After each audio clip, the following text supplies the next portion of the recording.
Hello everyone, this is Preeti. Start करते हैं आज की क्लास। लास्ट क्लास में हमने बायोसेवर्ट लॉ पढ़ा था और साथ में उसकी एक एप्लीकेशन भी देखी थी। ओके, आज उस एप्लीकेशन से स्टार्ट करते हैं। उसमें हमारे पास फाइनली एक पैटर्न आता है, मैग्नेटिक फील्ड पैटर्न। हमने क्या निकाला था, एक सर्कुलर कॉइल थी, उसकी सेंट्रल एक्सिस पर एक पॉइंट पी था।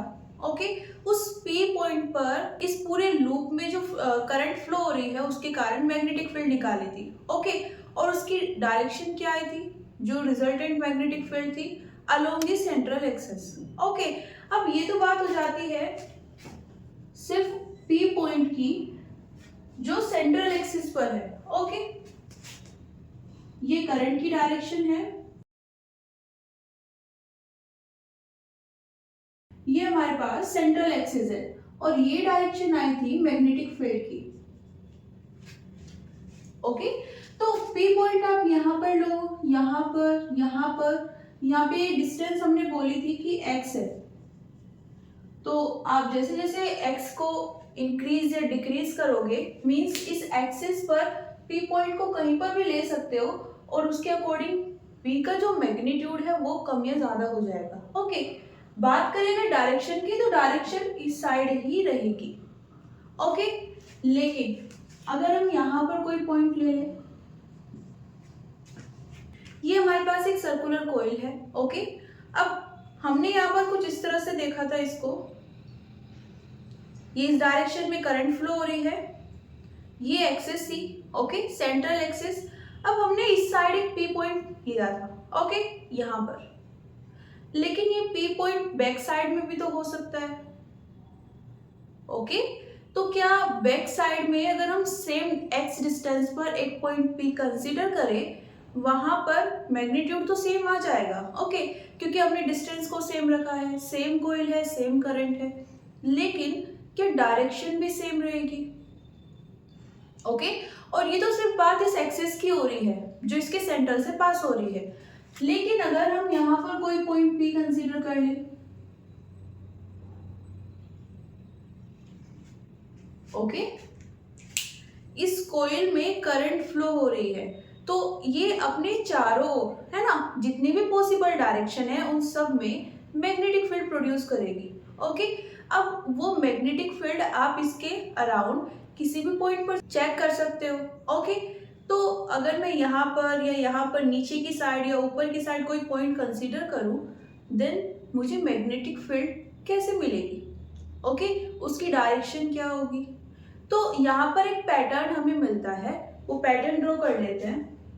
तो ये पैटर्न हमें मिल जाता है किसके लिए? एक करंट कैरिंग लूप के लिए, सर्कुलर लूप। ओके, जो हमने यहाँ पर पूरा डेरिवेशन किया था उसमें जो डायग्राम था हमने ये उसी के लिए ड्रॉ किया है।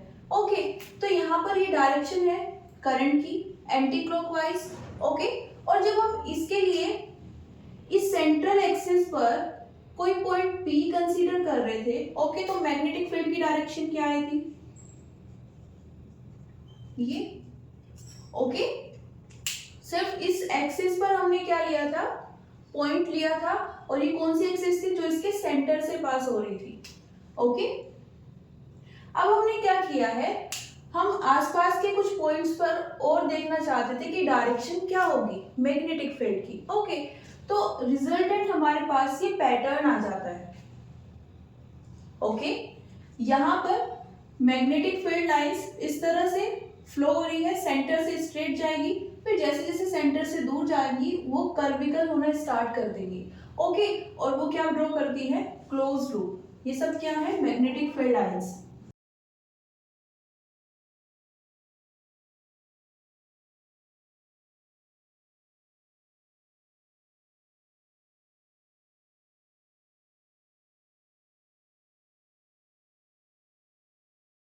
और जैसे कि हमने पढ़ा भी है कि जो मैग्नेटिक फील्ड है वो क्लोज लूप बनाती है, उसी के कोरस्पॉन्डिंग हमें ये पैटर्न भी मिला है। ओके, इसमें भी हम देख सकते हैं कि हमारे पास कुछ मैग्नेटिक फील्ड लाइंस क्या शो कर रही है? Close loop. ओके, सब magnetic field lines close loop बना सकती है, ये हमने सिर्फ इतना पैटर्न लिया है। हो सकता है हम इनको एक्सटेंड करें इन वाली लाइंस को, तो वो भी क्या बना ले?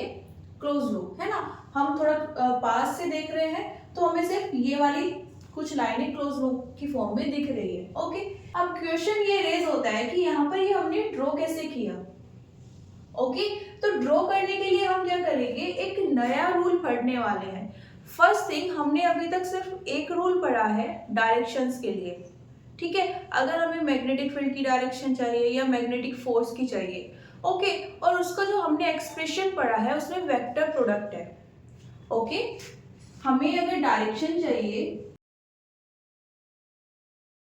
वो किसी की भी हो सकती है, फोर्स की डायरेक्शन निकालनी है, मैग्नेटिक फील्ड की डायरेक्शन निकालनी है, लेकिन उसमें क्या आ रहा है, वेक्टर प्रोडक्ट। जैसे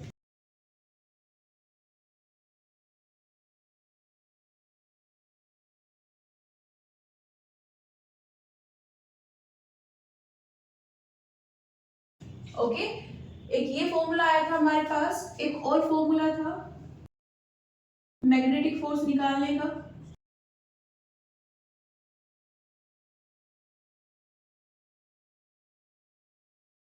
ओके, अब यहां पर एक हमने कल भी पढ़ा है,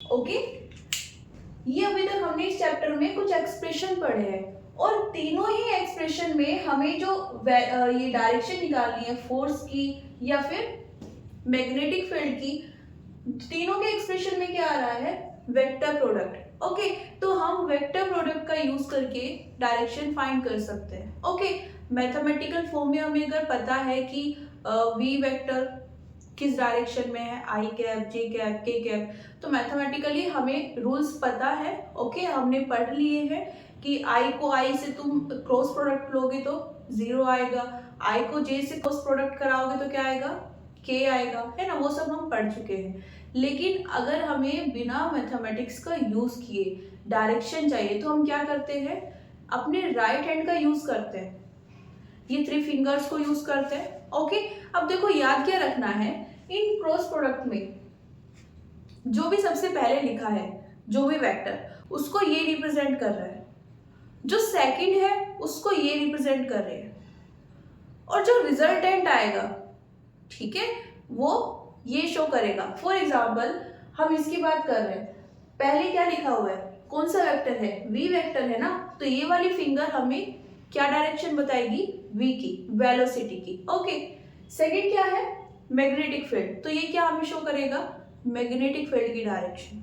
ओके, अब इन दोनों से हमें मिलेगा क्या, फोर्स की डायरेक्शन, तो ये क्या शो कर रहा है, फोर्स की डायरेक्शन। इसमें आ जाते हैं, यहाँ पर पहले क्या लिखा हुआ है, एल, तो ये हमें क्या रिप्रेजेंट कर रहा है, direction of L. Okay, then magnetic field, तो ये हमें क्या रिप्रेजेंट कर रही है, मैग्नेटिक फील्ड की डायरेक्शन। रिजल्टेंट कौन है, मैग्नेटिक फोर्स, तो ये एफ की डायरेक्शन। ओके, यहाँ पर आ जाते हैं, पहले लिखा हुआ है डीएल और फिर आर, तो ये क्या हो जाएगी, डीएल को शो करेगी, ये आर को, और ये रिजल्टेंट क्या है यहाँ पर, मैग्नेटिक फील्ड। ओके, हम यहाँ पर बी निकाल रहे हैं, तो ये मैग्नेटिक फील्ड की डायरेक्शन। तो आपको कभी भी कोई एक्सप्रेशन ऐसा अगर आपको नजर आता है कि वहां पर वेक्टर प्रोडक्ट यूज हुआ है, ओके, तो वहां पर आपको डायरेक्शन निकालने के लिए सिंपल सा क्या करना है, अपने राइट हैंड की ये 3 फिंगर्स को यूज कर लो। ओके, डायरेक्शन मिल जाएगी। इससे अलग भी आपके पास 2-3 और रूल है, जैसे पाम रूल आता है और स्क्रू रूल आता है। ओके, फर्स्ट थिंग, इतने सारे रूल्स याद करने की जरूरत नहीं है। ओके, बिकॉज यहाँ पर आपको मेन पर्पस क्या है कि आपको डायरेक्शन चाहिए, फोर्स की, मैग्नेटिक फील्ड की, तो वो वाला एक्सप्रेशन या वो वाला मेथड याद करो जिससे आप बाकी सबकी निकाल सकते हो, है ना। मतलब होता है ना कि याद कम करना पड़े और काम ज्यादा हो जाए। ओके, तो वो वाली डेफिनेशन या वो वाला रूल आप याद रखो। साथ में आपसे ये कभी नहीं पूछेंगे कि स्क्रू रूल क्या होता है, पाम रूल क्या होता है। ओके, सो जब भी क्रॉस प्रोडक्ट हमें मिलेगा, हम इससे क्या निकाल सकते हैं, किसी भी पर्टिकुलर पॉइंट पर हम तीनों की चीजों को फाइंड कर सकते हैं, है ना। Force due to current, force due to charge, और magnetic field due to current. लेकिन यहाँ पर हम ये सिर्फ डेफिनेट पॉइंट्स के लिए निकाल सकते हैं। मान लेते हैं कि मैंने यहाँ पर एक पॉइंट P लिया है, एक पॉइंट Q लिया है, तो मैं इन दोनों पॉइंट पर सेपरेटली क्या निकाल सकती हूँ, मैग्नेटिक फील्ड की डायरेक्शन। यहाँ पर पढ़ने वाले हैं नया रूल।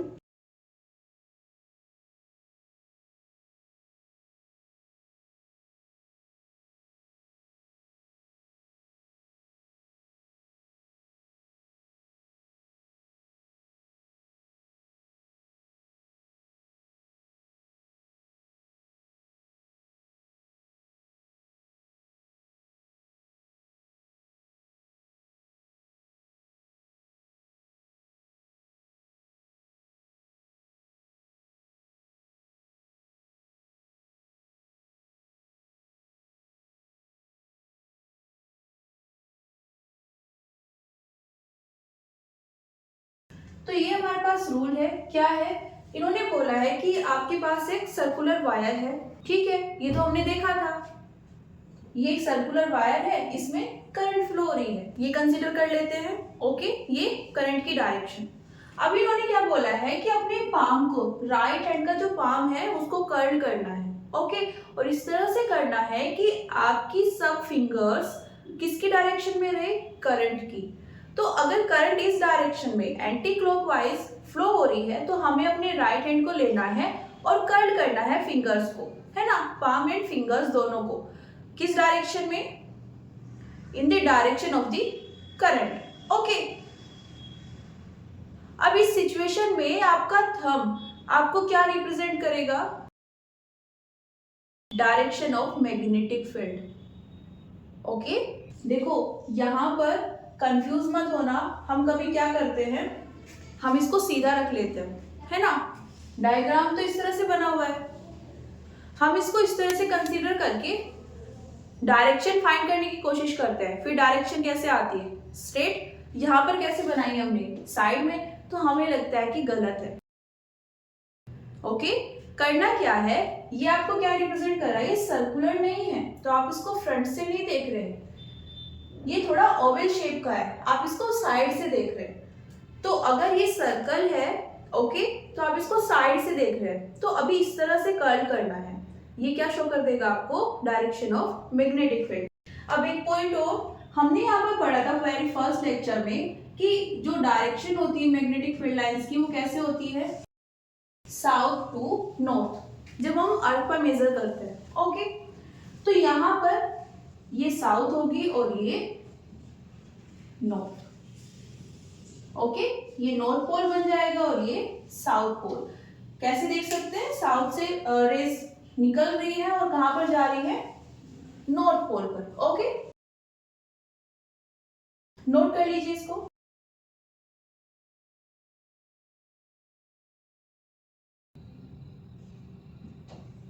तो अभी हम क्या पढ़ने वाले हैं, एम्पियर्स सर्कुलर लॉ, ओके।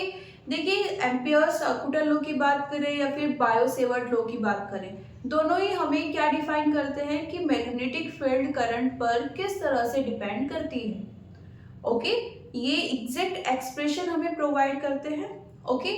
आप दोनों में से किसी को भी यूज कर सकते हैं, आपको सेम रिजल्ट मिलेंगे। लेकिन अब क्वेश्चन आता है कि अगर सेम रिजल्ट मिल रहे हैं तो हमें दो लॉज दिए क्यों, है ना, बायोसेवर्ट लॉ तो मिल गया था, उससे हमारे पास एग्जैक्ट रिजल्ट आ रहे थे, देन एम्पियर्स लॉ की क्या जरूरत पड़ी।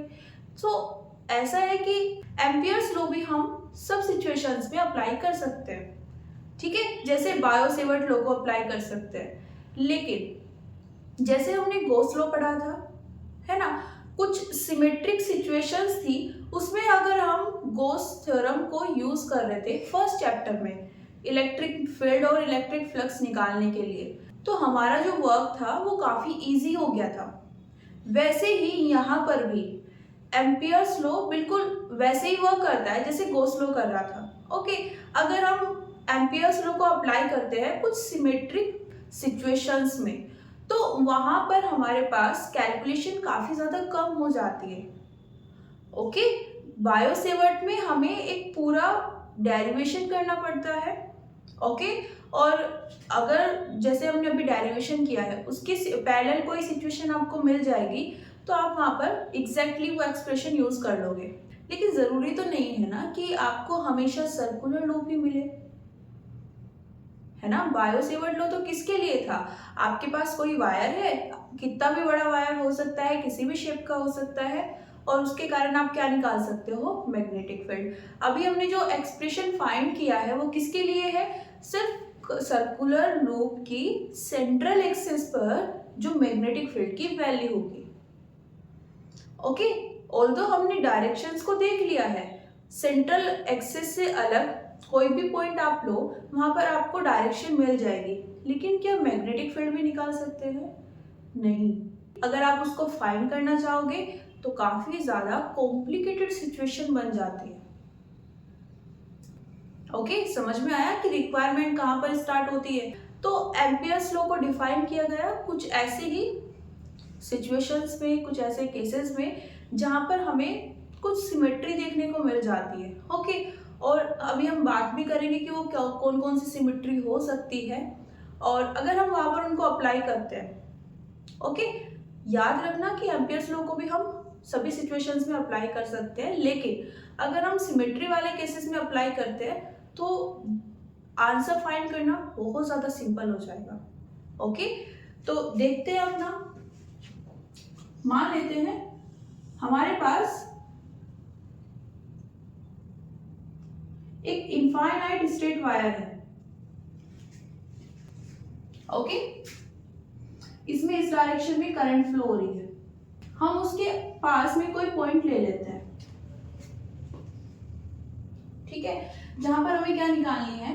Magnetic field. ओके, तो एम्पियर्स लॉ ने क्या बोला है कि देखो यहां पर हमें ना एक सिमेट्री मिल रही है। आप एक सर्कल ड्रॉ कर लो, ठीक है, आपको जिस पॉइंट पर चाहिए उस सर्कल को उस पॉइंट से पास करा दो। इस पॉइंट पर चाहिए ना, तो इससे पास करा दो, ठीक है। यहां पर आपको क्या मिल जाएगी? Magnetic field. आपके पास ये वायर है, ओके, नीचे की साइड भी काफी ज्यादा लंबा है और ऊपर की साइड भी, ये इसकी डायरेक्शन है, डायरेक्शन ऑफ करंट। अब हमने बोला है कि देखो करंट अगर इंक्रीज हो रही है तो मैग्नेटिक फील्ड इंक्रीज हो जाती है ना, जब हम करंट के पास में जाते हैं। ओके, जो सोर्स है करंट सोर्स, उसके पास जाओगे तो मैग्नेटिक फील्ड की वैल्यू ज्यादा मिलेगी, दूर जाओगे तो कम मिलेगी। ये हमने ओस्टर जो एक्सपेरिमेंट हुए थे वहीं से जान लिया था। ओके, उसके लिए हमें कोई एक्सप्रेशन नहीं चाहिए, ये हमें पता है कि अगर तुम करंट को इंक्रीज कर दोगे देन मैग्नेटिक फील्ड इंक्रीज हो जाएगी। प्रॉब्लम कहाँ है कि हमें एग्जैक्ट एक्सप्रेशन नहीं पता, ठीक है। तो हमें बायो-सेवर्ट लॉ से वो एक्सप्रेशन मिल गया, तो वहां से एक और कंफर्मेशन मिल गया कि हाँ, जो मैग्नेटिक फील्ड है वो करंट के डायरेक्टली प्रोपोर्शनल होती है। Directly proportional in the sense current को इंक्रीज करोगे तो मैग्नेटिक फील्ड भी इंक्रीज हो जाएगी। हम अभी क्या कर रहे हैं? ये सर्कल ड्रॉ कर रहे हैं इसके अराउंड, ठीक है, सेम रेडियस का। मान लेते हैं इस सर्कल की जो रेडियस है वो r है। ओके, अब क्योंकि वायर तो इनफाइनाइट है ना, वायर तो इनफाइनाइट है, अगर मैं इस सर्कल को यहां पर ड्रॉ ना करके थोड़ा ऊपर ड्रॉ करूं, है ना, तो अब इस सर्कल पर जो भी पॉइंट्स आएंगे वहां पर मैग्नेटिक फील्ड की वैल्यू, जहां पर ड्रॉ किया था वहां पर मैग्नेटिक फील्ड की वैल्यू थोड़ा और ऊपर आ जाती, क्योंकि इनफाइनाइट है ना। करंट सोर्स तो कहाँ है? सेंटर में, उसके चारों ओर जो मैंने पॉइंट्स लिया वो कितनी डिस्टेंस पर है? r डिस्टेंस पर, तो मैग्नेटिक फील्ड सेम रहती है। मैं एक कर्व ड्रॉ कर रही हूँ, सर्कुलर लूप ड्रॉ कर रही हूँ, उस पर बहुत सारे पॉइंट्स होंगे, उन पॉइंट्स पर मैं क्या जानना चाहती हूँ? Magnetic field. पॉइंट क्या है कि ये सब जो पॉइंट्स हैं जिन पर मुझे मैग्नेटिक फील्ड चाहिए वो करंट सोर्स से इक्वल डिस्टेंस पर है। ओके, करंट सोर्स से इक्वल डिस्टेंस पर है, और ये हमें पता है कि अगर हम कोई भी पॉइंट लें, दो या दो से ज्यादा पॉइंट्स लें और वो इक्वल डिस्टेंस पर है करंट सोर्स से, तो वहां पर मैग्नेटिक फील्ड की डायरेक्शन हो सकता है डिफरेंट रहे, लेकिन मैग्नीट्यूड सेम रहेगा। ओके, अब आप इस इनफाइनाइट वायर पर ऊपर ले जाइए, इस कर्व को नीचे ले आइए, कितने भी कर्व ड्रॉ कर लीजिए। अगर उनके रेडियस सेम है, मतलब कर्व के जो पॉइंट्स है वो सब करंट सोर्स से सेम डिस्टेंस पर है, तो मैग्नेटिक फील्ड सेम रहेगी। ये आती है सिमेट्री। ओके, इसको बोला जाता है सिमेट्री, कि आपने कुछ ऐसा एक क्राइटेरिया या एक ऐसी सिचुएशन क्रिएट कर दी है जहां पर आप किसी भी पॉइंट को देखो वो सेम डिस्टेंस पर है या सेम एंगल पर है। ओके, हम यहाँ पर कौन सा पॉइंट ऑफ व्यू लेकर चल रहे हैं, सेम डिस्टेंस। और ये हुआ कैसे, क्योंकि हमने जो करंट कैरिंग सोर्स था उसको सेंटर पर रख दिया है, किसके, कर्व के। ओके, ये कुछ रिजल्ट्स ओस्टर्ड के थे, उनको एम्पियर ने क्या किया, थोड़ा सा रिव्यू किया और ये सिमेट्री वाली सिचुएशन को शो किया। ओके, तो अब ऐसी सिमेट्री वाली सिचुएशंस में हम एम्पियर्स लॉ को यूज करते हैं। ओके, क्योंकि बेनिफिशियल होता है। ऐसा नहीं है कि बायो सेवर्ट यूज नहीं कर सकते, कर सकते हैं, लेकिन यहाँ पर अगर तुम हमें मेन पर्पस क्या है, मैग्नेटिक फील्ड चाहिए ना, तो एम्पियर्स लॉ यूज कर लो, कैलकुलेशन कम हो जाएगी। ओके, तो देख लेते हैं कि हमारे पास एम्पियर्स लॉ है क्या।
तो एम्पियर्स लॉ के अकॉर्डिंग अगर हम एक प्लेन ले लें, ओके, और ये प्लेन कैसा होना चाहिए, क्लोज्ड होना चाहिए।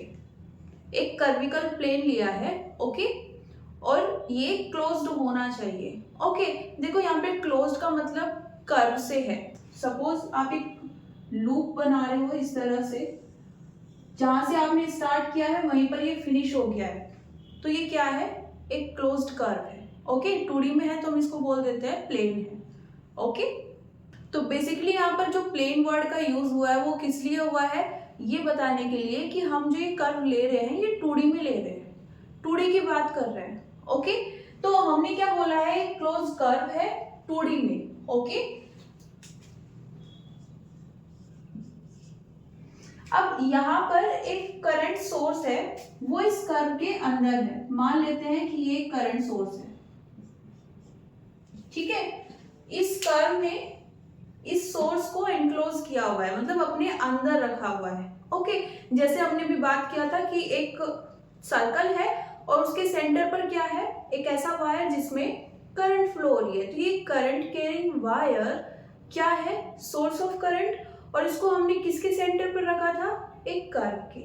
तो क्या बोल सकते हैं वहां पर कि वो जो हमने सर्कुलर कर्व ड्रॉ किया था, ओके, वो एक करंट सोर्स को इनक्लोज कर रहा है, उसके सेंटर पर या उसके अंदर किसी भी पॉइंट से वो सोर्स पास हो रहा है ना, एग्जिस्ट करता है।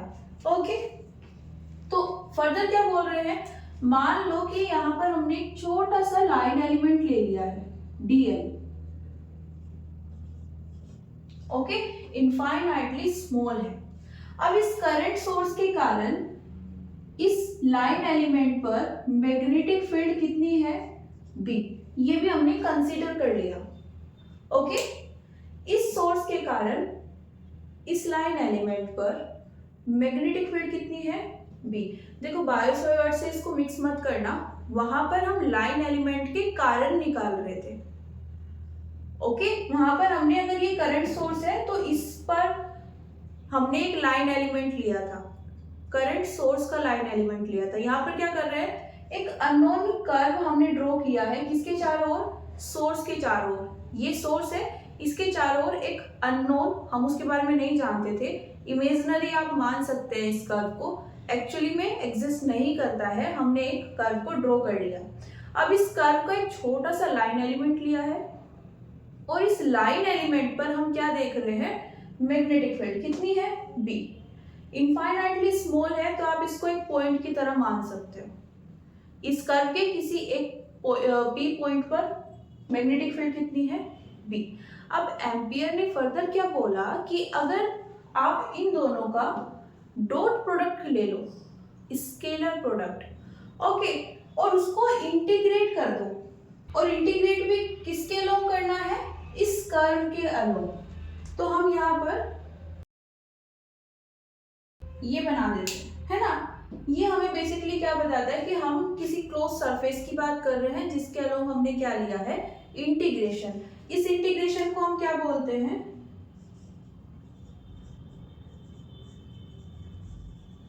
Line integration. हमने एक कर्व के अलोंग लिया है, मान लो कि हमारे पास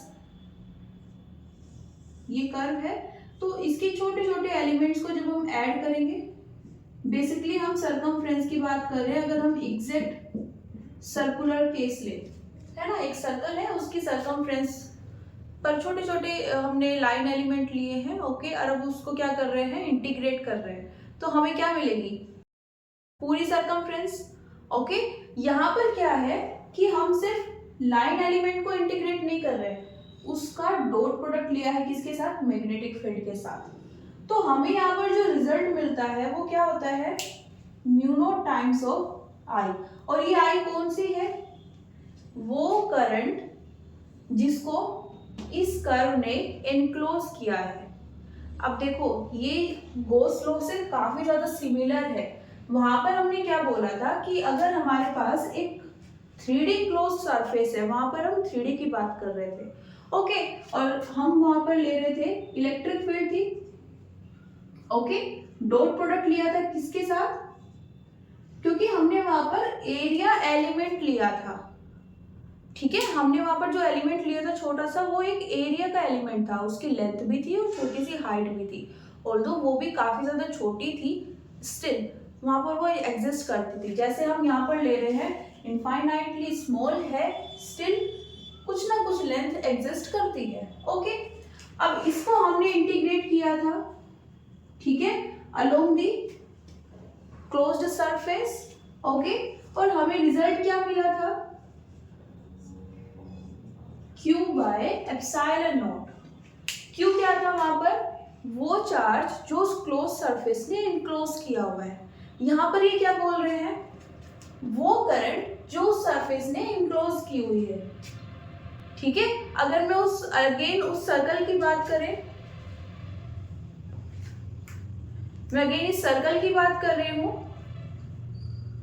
ये मेरे पास एक वायर है जिसमें करंट फ्लो हो रही है। ओके, इस तरह से।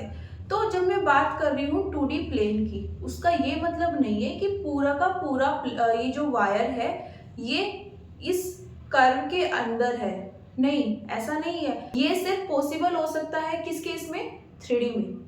3D में हम किसी ऑब्जेक्ट को बाउंड कर सकते हैं, किसी ऑब्जेक्ट को पूरी तरह से इनक्लोज कर सकते हैं, एक बॉल के अंदर किसी वायर को डाल सकते हैं। ठीक है, वो कहाँ पर आएगा, 3D में। हम 2D की बात कर रहे हैं तो सिर्फ इतना सा समझना है कि इस कर्व के अंदर कहीं से भी पास हो, ये करंट कैरिंग वायर पास होना चाहिए।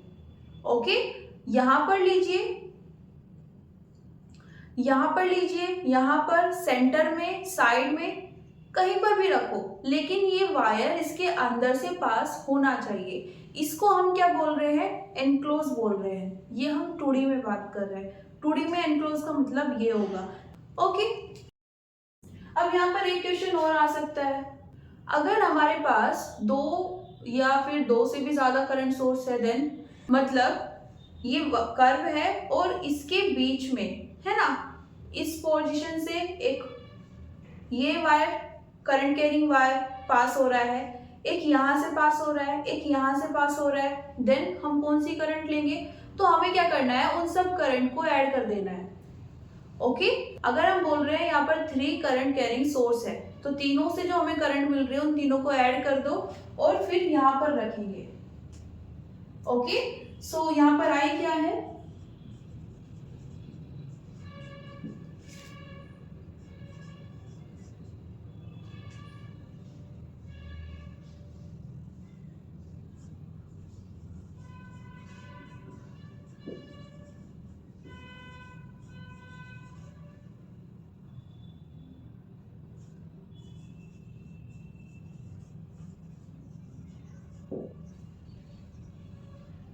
ओके, तो ये हमारे पास क्या आता है, एम्पियर सर्कुलर लॉ।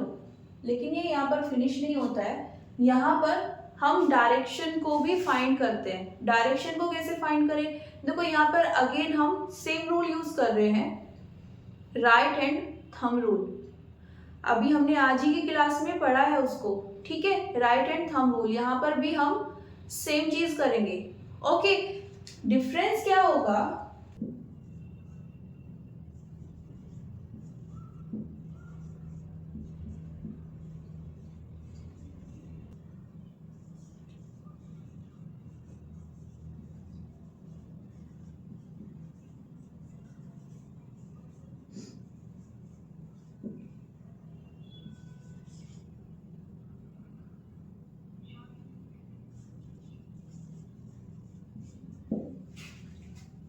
तो ये हमारे पास राइट हैंड रूल है। Okay, right hand thumb rule. Okay, क्या मतलब है इसका, कैसे इसको अप्लाई करना है, मान लेते हैं ये हमारे पास अगेन क्या है, एक वायर है जिसमें करंट फ्लो हो रही है ना, इस डायरेक्शन में, और इसके अराउंड हमने ये कर्व ड्रॉ किया है इस तरह से। ओके, इस तरह से मान सकते हो। ओके, इस वाले पार्ट को भी भूल जाओ, ये सिर्फ एक सर्कल है। ओके, एक कर्व है, क्लोज्ड कर्व। ओके, और इसके इनसाइड में हमने एक करंट कैरिंग वायर रखा है। तो अब इस लॉ के अकॉर्डिंग मैग्नेटिक फील्ड की डायरेक्शन कैसे निकालनी है, आपको ये तो पता है ना कि वायर में करंट किस साइड फ्लो हो रही है। तो इस बार हम अपने थंब को इस करंट की डायरेक्शन में रखते हुए, ओके, राइट हैंड की बात कर रहे हैं, अपने थंब को करंट की डायरेक्शन में रखते हुए अपनी फिंगर्स को कर्ल करेंगे। ओके, वो जिस भी डायरेक्शन में जाएंगी, एंटी क्लॉकवाइज या फिर क्लॉकवाइज, है ना, तो हम उसके अकॉर्डिंग क्या डिसाइड करेंगे कि हमारी मैग्नेटिक फील्ड की डायरेक्शन क्या है। ओके, मान लेते हैं हम बात कर रहे हैं इसकी।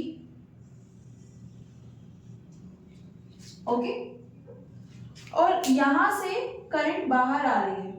ओके, बाहर आने का मतलब हम इसे कैसे देखेंगे, अगर करंट आपकी साइड आ रही है तो ये आपको किस तरह से दिखाई देगी, एक पॉइंट की फॉर्म में। ये हमने कन्वेंशन ली थी। ओके, तो यहां पर इस तरह से क्या हो जाएगी डायरेक्शन ऑफ करंट। अब अपने हाथ को कर्ल करना है इस तरह से,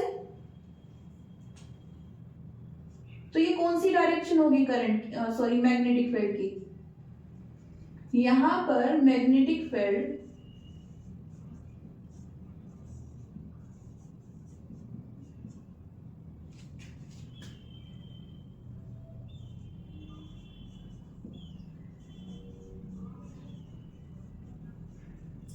एंटी क्लॉकवाइज डायरेक्शन में है। ओके, अगर ये वायर है, अगेन करंट कहां पर जा रही है, प्लेन के अंदर, है ना, तो आपको क्या दिखेगा, उसका बैक साइड, उसको हम किससे रिप्रेजेंट करते हैं, क्रॉस से।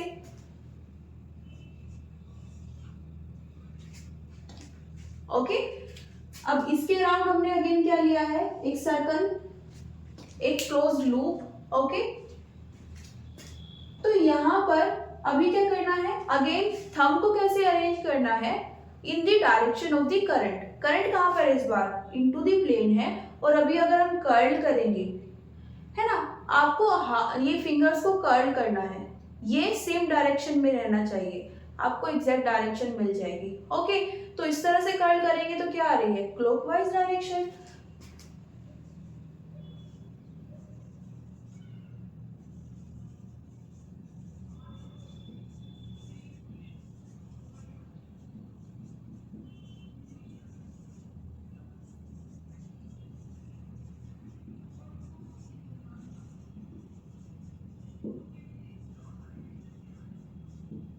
ओके, क्लॉकवाइज डायरेक्शन मतलब ये। ओके, ये मैग्नेटिक फील्ड और ये करंट। तो अभी तक हमने कितने डायरेक्शन को फाइंड करने के कितने लॉज पढ़ लिए हैं। एक तो हमारे पास अगर कहीं पर भी वेक्टर प्रोडक्ट है, ओके, तो हम इनका यूज करेंगे। दूसरा है राइट हैंड थंब रूल। अगर हमारे पास हम यूज कर रहे हैं बायो-सेवर्ट लॉ को, ओके, तो उसमें हम क्या करते हैं, हमारा थंब बताता है हमें डायरेक्शन ऑफ मैग्नेटिक फील्ड, और हम अपनी फिंगर्स को कर्ल करके फाइंड करते हैं करंट की डायरेक्शन। ओके, यहाँ पर अगर हम एम्पियर्स लॉ में उसको यूज कर रहे हैं, सेम रूल एम्पियर्स लॉ में यूज कर रहे हैं, अभी क्या कर रहे हैं, रिवर्स हो जाएगा। रिवर्स कैसे, आपकी फिंगर्स आपको क्या शो करेंगी, मैग्नेटिक फील्ड की डायरेक्शन, और thumb direction of current. Okay,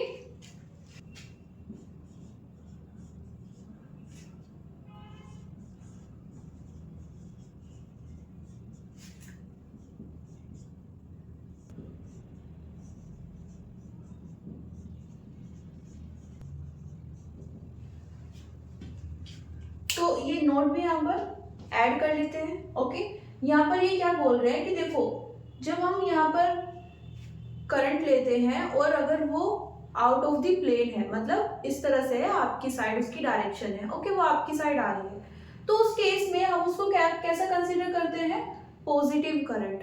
और अगर वो इनटू द प्लेन है ना, प्लेन के अंदर जा रही है, आपको वो कैसा दिख रही है, बैक साइड से, तो हम उसे कैसे कंसीडर करते हैं, नेगेटिव करंट। ओके, अगर कहीं पर आपको यूज करने को मिल जाए या ये पॉजिटिव और नेगेटिव करंट वाली टर्म्स यूज हो रही हैं, तो वहां पर आप उनको इस तरह से रिलेट कर सकते हो। ओके, नोट कर लीजिए।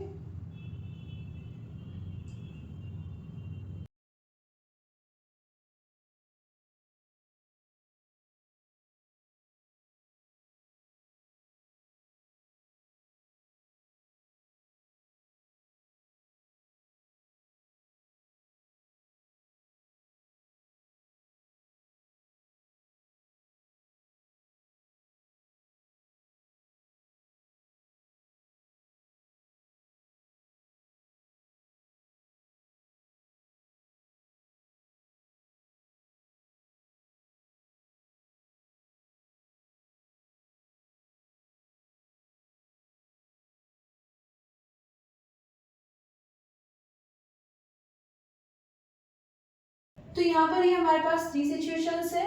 अगेन हम एम्पियर्स लॉ को भी किसी भी सिचुएशन में यूज कर सकते हैं, लेकिन अगर इन 3 केसेस में हम इनको यूज कर रहे हैं तो हमारी कैलकुलेशन काफी इजी हो जाएंगी। ओके, देखो कैसे। हमारे पास ये फॉर्मूला है, किसके इक्वल है, म्यू नॉट आई। ओके, यहाँ पर म्यू नॉट क्या है, परमिएबिलिटी। ओके, जो हमें क्या बताती है, ability of the particular material कि वो खुद से कितनी मैग्नेटिक फील्ड लाइंस को क्रॉस होने देगा, है ना, कि उस पर्टिकुलर मटेरियल से कितनी मैग्नेटिक फील्ड लाइंस पास हो सकती है। तो ये म्यू नॉट यहाँ पर क्या रिप्रेजेंट करता है, परमिएबिलिटी ऑफ एयर या वैक्यूम। मतलब अगर हम जिस मटेरियल की बात कर रहे हैं, ओके, जिस मीडियम की बात कर रहे हैं वो क्या है, एयर है या फिर वैक्यूम है, तो वैल्यू कितनी आती है, म्यू नॉट। आ जाते हैं अपने पॉइंट पर। फर्स्ट पॉइंट है, अगर यहाँ पर बी टेंजेंशियल है टू दी लूप और उसकी वैल्यू नॉन जीरो कांस्टेंट है। देखो यहाँ पर वेक्टर यूज किया है, यहाँ पर वेक्टर नहीं है, मतलब हम यहाँ पर एक मैग्नीट्यूड वैल्यू की बात कर रहे हैं। ओके, तो मैग्नीट्यूड वैल्यू मतलब बी की कोई भी वैल्यू आ जाए, कोई भी नंबर है, सपोज 50 टेस्ला है ना, नॉन जीरो होना चाहिए। ओके, नॉन जीरो है और कांस्टेंट है, हमने बोला 50 टेस्ला।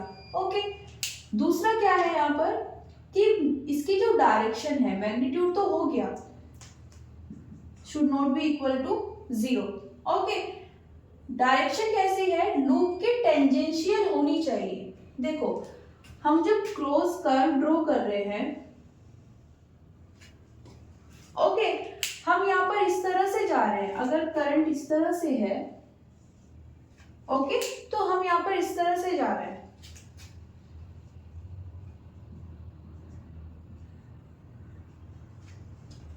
ओके, तो ये जो पॉइंट्स हैं,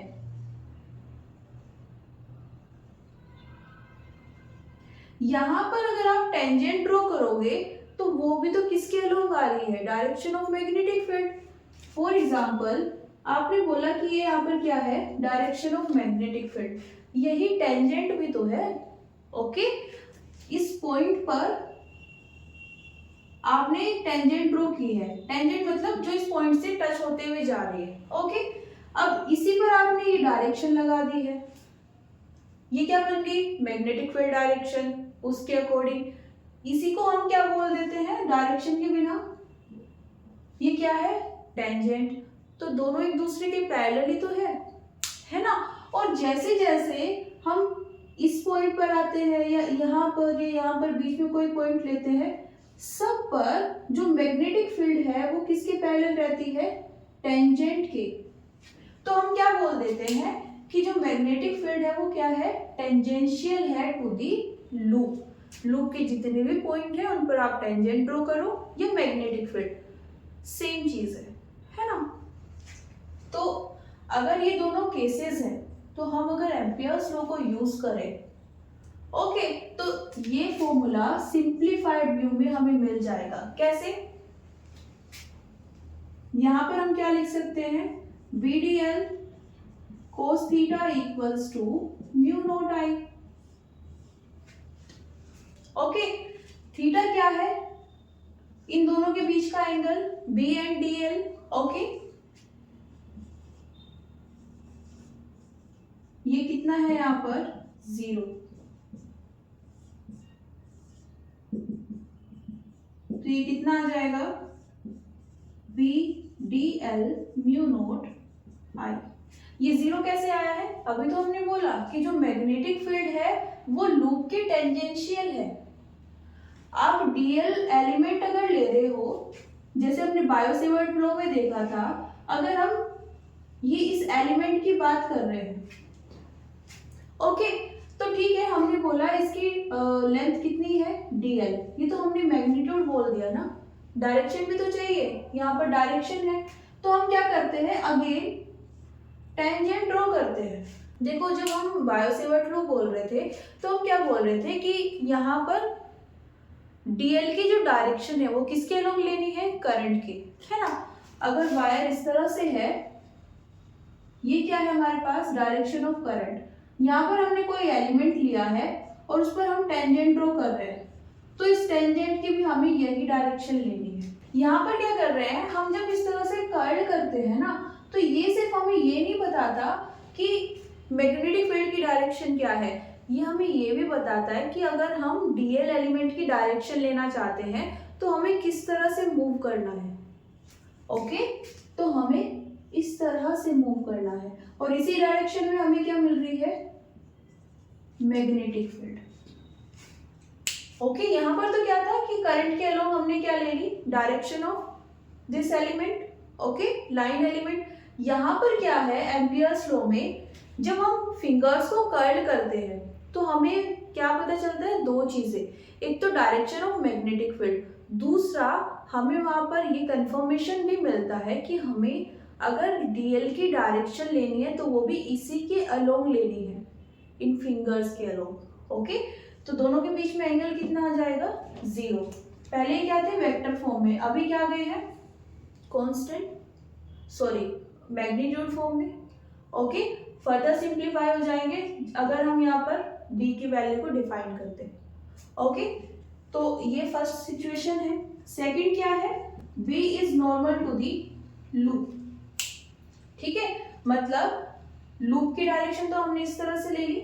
ओके, और यहां पर कुछ इस तरह से मैग्नेटिक फील्ड आ जाए, मतलब ये जो डीएल और बी के बीच में एंगल है कोस थीटा, ये थीटा कितना आ जाए, 90, ठीक है। अगर ऐसा कुछ हो जाए, नॉर्मल का मतलब क्या होता है, 90, अगर थीटा 90 आ गया तो ये क्या लिख सकते हैं, 0 हो जाएगा ना, ये तो कोस 90 0 होता है, तो इस फॉर्मूले में ये वाली पूरी टर्म कितनी हो जाएगी, 0। कॉरस्पॉन्डिंगली यहाँ पर करंट भी कितनी आ जाएगी, 0। तो यहाँ पर थर्ड क्या है, थर्ड केस है, अगर हमें ये नहीं बोला गया कि नॉर्मल है, सीधे वो यही बोल दे कि क्या है, वैनिश हो रही है, मतलब मैग्नेटिक फील्ड की वैल्यू कितनी है, 0। ऐसा कब हो सकता है, अगर हम करंट सोर्स के अराउंड बहुत ज्यादा डिस्टेंस पर कोई पॉइंट कंसीडर कर रहे हैं, क्योंकि ये हम देख चुके हैं कि जैसे जैसे हम सोर्स से दूर जाएंगे मैग्नेटिक फील्ड की वैल्यू कम होती जाएगी।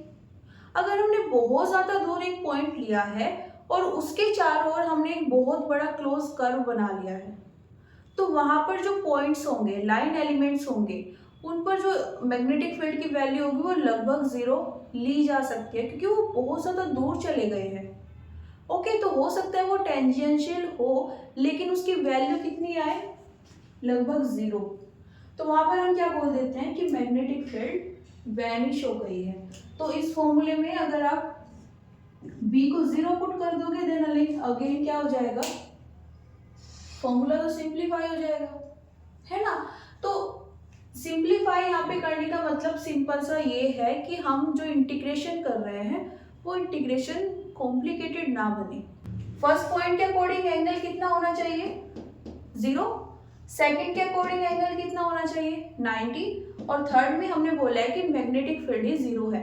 अब ये सिचुएशन कब आ सकती है, जब हमने सोर्स से बहुत ज्यादा डिस्टेंस पर एक पॉइंट को कंसीडर किया है और उस पर हम मैग्नेटिक फील्ड देख रहे हैं।